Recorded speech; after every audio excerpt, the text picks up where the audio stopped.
ولم نستلبها استلابا، وإنما هي جزء من وطننا كان محتلا فخلصناه ومقيدا فأطلقناه.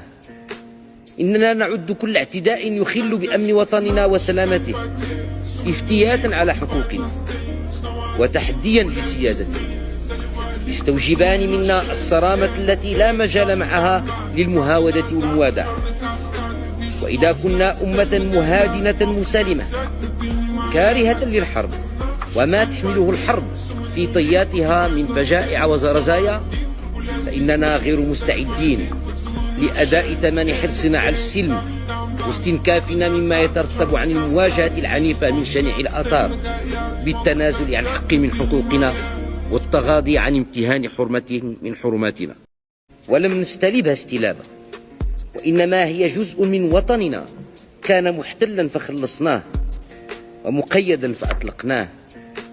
إننا نعد كل اعتداء يخل بأمن وطننا وسلامته افتياتا على حقوقنا وتحديا لسيادته، يستوجبان منا الصرامة التي لا مجال معها للمهاودة والموادعة. وإذا كنا أمة مهادنة مسالمة كارهة للحرب وما تحمله الحرب في طياتها من فجائع وزرزايا، فإننا غير مستعدين لأداء ثمن حرصنا على السلم واستنكافنا مما يترتب عن المواجهة العنيفة من شنيع الآثار بالتنازل عن حق من حقوقنا والتغاضي عن امتهان حرمة من حرماتنا.